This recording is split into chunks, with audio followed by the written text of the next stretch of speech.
alam niyo po, meron tayong katangi-tangi nag-isa pang guest. Yes. Okay? Isa pang guest. Ito, Dr. Eric, nagba-basketball din ito. Yes, yes. Ay, nakikita ko yung mga post ito sa basketball. Oo. Oo. At ito, kaibigan natin ito. Okay? At nagagalak ako na kahit message lang, can you be our guest? At lalo na, very significant ang kanyang role sa legislative. Wow. Oh, sa Senado. Sports, Oy, specifically, sapagkat siya ang chair ng Youth and Sports. Kaya welcome sa Lighthouse Cafe. Naku, welcome na welcome po sa inyo.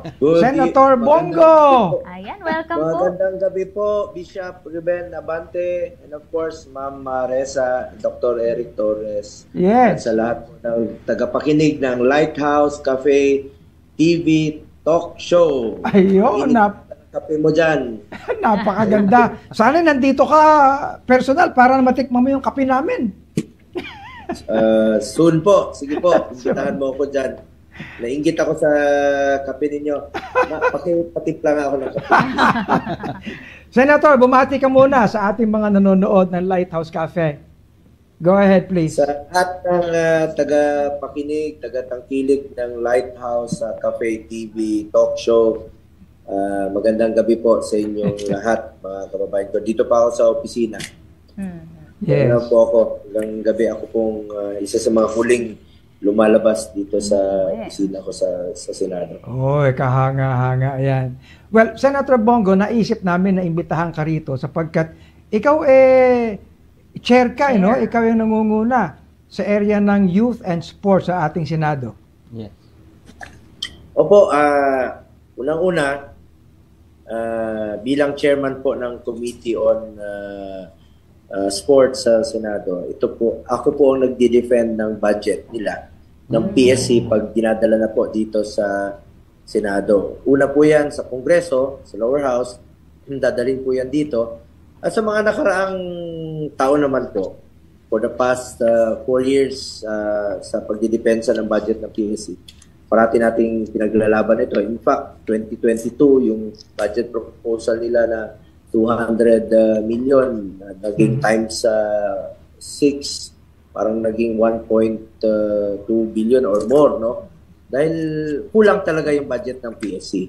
Ngunit sa pakikipagtulungan natin sa Kongreso, dagdagan po itong pondo nila at kasama na po dyan yung suporta sa Paris Olympics, sa SEA Games, itong sa Asian Games, at pati yung rehabilitation ng Rizal Memorial Coliseum, pati ng field sports. No? Nakita ko noon sa kalaro ko ng basketball.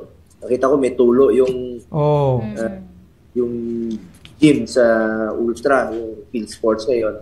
Tinulungan rin po natin malagyan po ng pondo. At yung mga grassroots program, sinusuportahan natin yon, yung Batang Pinoy, Philippine National Games, at support to athletes. Gusto ko lang po banggitin sa inyo, bago umalis yung mga Olympians natin, about 15 of them, no? Now, bukas rin po yung mga para-Olympians, yung mga disabled natin na magko-compete po sa Paris Olympics rin po para sa mga disabled, ay na suportahan po natin. Meron tayong isinulong na suporta sa kanila nung bago pa umalis sila Carlos Yulo mismo, na-meet ko siya. Nabigyan po sila ng 500,000 na suporta. Ngunit sabi ko, hindi naman po importante yung financial assistance na ibibigay sa kanila.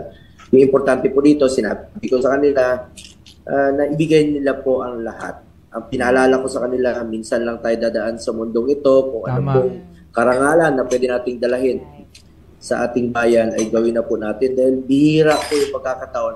Masayang-masaya po ako, sinubaybayan ko po yung pagkapanalo ni Carlos Yulo, kahit sa television, kagabi. Pakain pa ako ng durian, sabi ko, ito na. Nakita ko yan. Relax si Carlos Yulo na lumaban dahil nanalo na siya ng unang gold. Yes. So, relax siya nung second gold. Kita nyo, kayang-kaya niya. So, meron na tayong our new golden boy. Congratulations po kay Carlos Yulo. History na po ito. Correct. Ito yung first na nakadalawang gold Tama. na Filipino athlete. Mahirap na pupantayan ito at makikita nyo kahit na maliit ka, kita nyo Pinoy, ang laki ng puso. Ay, oo. Small but terrible. Our Totoo yan. Amen. golden boy, Carlos Yulo. Oo. Proud na proud po ako sa Sabi kanya. nga nung kapitalista, Senador, yung unang panalo niya, yung unang gold niya, yan dream come true. Pero yung pangalawang gold, fairy tale na yun. Oo. Oo. Yun ang sinabi. Laki, proud na proud ang Pilipino ngayon. At, Yes.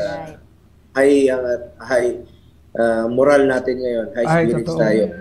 Talagang, at ngayon, yung mga ibang mga sasabak pa, congratulations din po kay Ira Villegas for winning the bout last night, no, for qualifying po sa semifinals. So insured na rin po siya sa bronze, no. The least na pwede niyang mapanalunan, bronze. And of course, to Nesty Pitesio, taga Davao po ito. Davao region po ito, taga Davao del Sur, for winning and then advancing to the semis na rin po ng women's 57 kilogram boxing. Yung. Guaranteed na rin po tayo ng bronze. Pwede pa tayong mag-silver, pwede pa tayong mag-gold. So, nalampasan na po natin yung ating huling fit nung year 2020 Japan Olympics, no? At 2021 naman po yung ginanap dahil po sa pandemya. So, go for gold tayo. Parati ko yung sinasabi, ha. Bago pa sila umalis, sabi ko, go for gold. Ay, naku, tama, go. Parang, Ganda, abante, ginto. Oo, tama. Uncle Bishop. Pinsan kita, uncle kita kasi ang abante. Ma'am Reza, pinsan tayo kasi uncle ko, papa ko. Abante, sa Tagalog ng abante, go. Go. Senator. Marami tayong kamag-anak sa kanto, dyan sa traffic light, kamag-anak natin lahat yan. O, abante na. Okay, alam mo, ang nabagbagin damdamin ko doon sa nung makita ko, Senator, yung inaawit yung national anthem natin, yung Lupang Hinirang. Tapos bumubuka pa yung bibig ni Carlos, sabi ko, talaga. Alam mo, ako na yung pakiramdam ko talagang halo Correct. That was very endearing. Di ba? Para sa iyo, Senator, now that, palagay mo, after all of what you've done in support of our athletes, na-justify ba everything? Opo, no? Pag nagsama po ang gobyerno, ang private sector at ang gobyerno, malayo po mararating. I remember, noong 2019, nung naging senador po ako, tinulungan ko rin po si Heidelin Diaz na sponsor sa private sector or sa private corporation. At natulungan naman po siya. Nagpapasalamat po tayo noon. Kasi para karagdagang tulong po sa kanyang training. Pag suportado sila, ngayon sa basketball natin, sa Gilas Pilipinas, suportado po ito ni Sir Manny Pangilinan, ni Sir Ramon Ang. Kaya kita nyo, champion tayo. Yes. At sa Asian Games, ako mismo, pumunta ako doon. Ako lang mag-isa. Kasi malayo doon eh. So, nanalo tayo. Tama. Who would expect na mag-gold tayo doon sa Asian Games?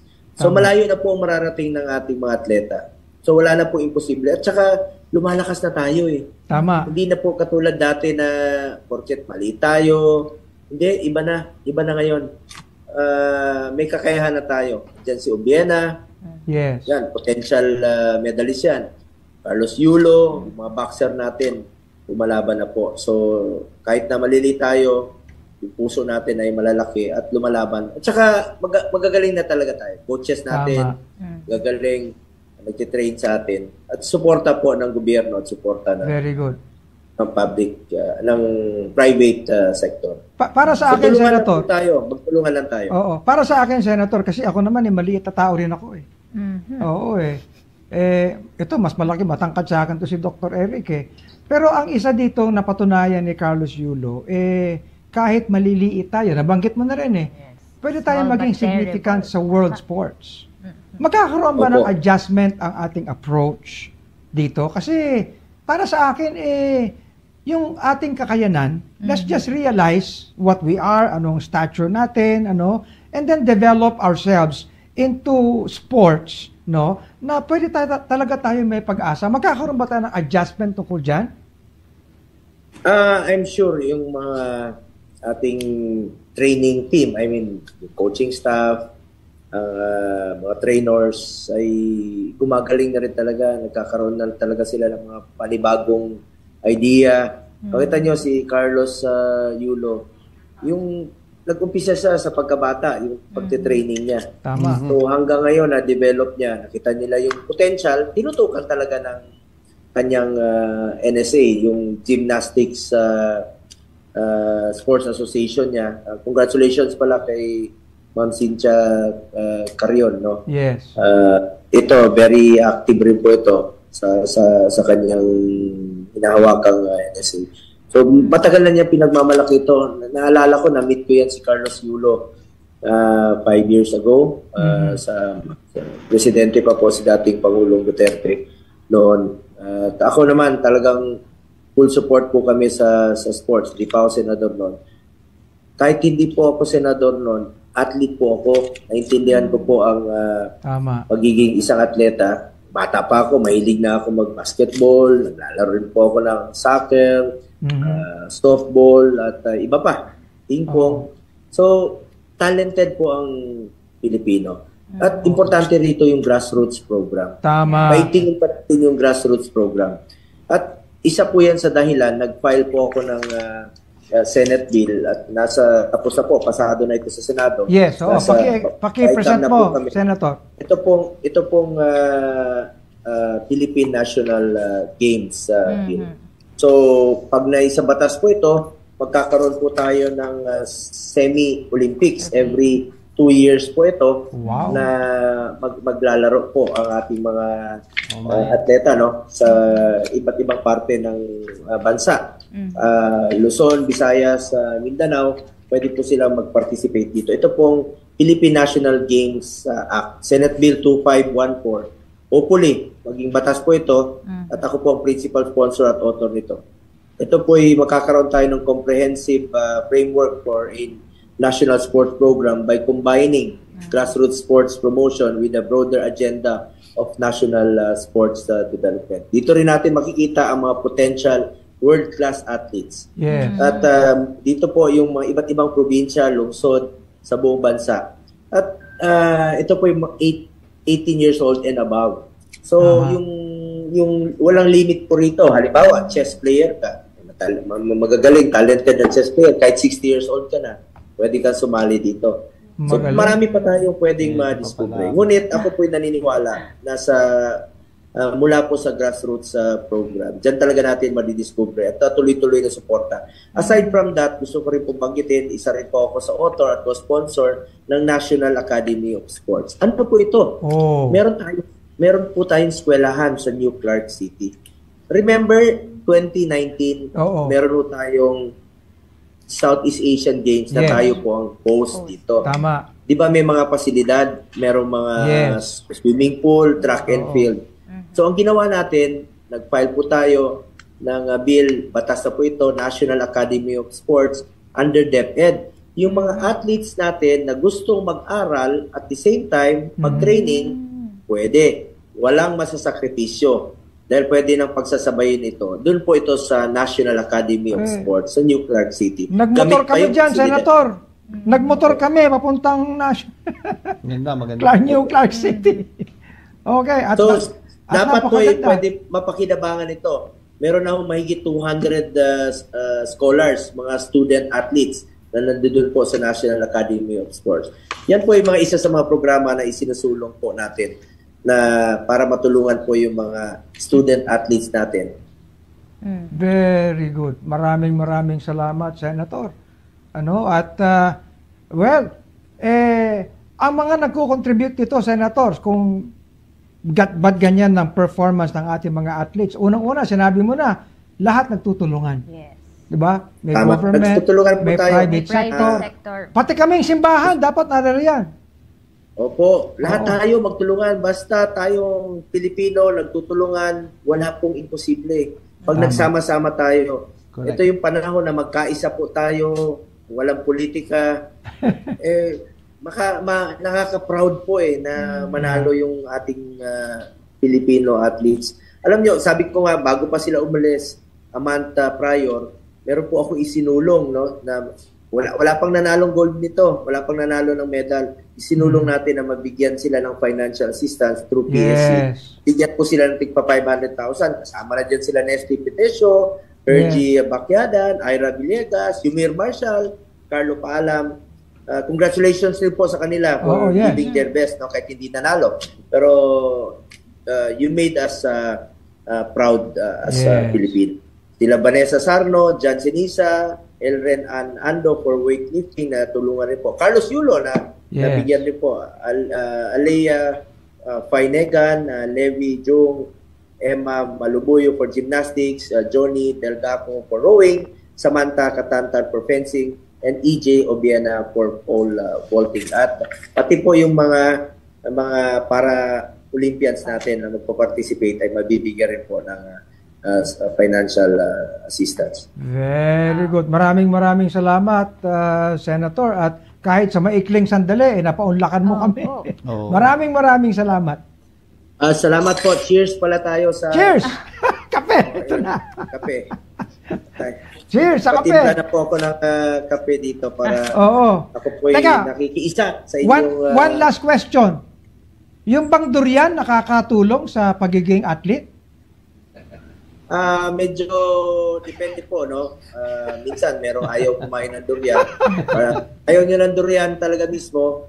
Yung durian na yema, padalahan ko kayo. Pero pag kami mga taga Mindanao, paborito namin yung durian. Medyo nakakainit ng katawan. Medyo nakakalakas rin kahit paano kasi umiinit. Bay, nakita ko yung picture mo. Ang sarap ng kain eh. Okay. Tinabayan ko lang kasi enjoy ako sa pagpanalo, celebrating the win of our golden boy, Carlos Yulo. Yes. Thank you so much, Senator. Thank you. But cheers tayo sa ating kape, Cheers. Lighthouse Cafe, TV Talk Show. Congratulations sa ating lahat. Salamat po, salamat. Ruben, Ma'am Reza, Dr.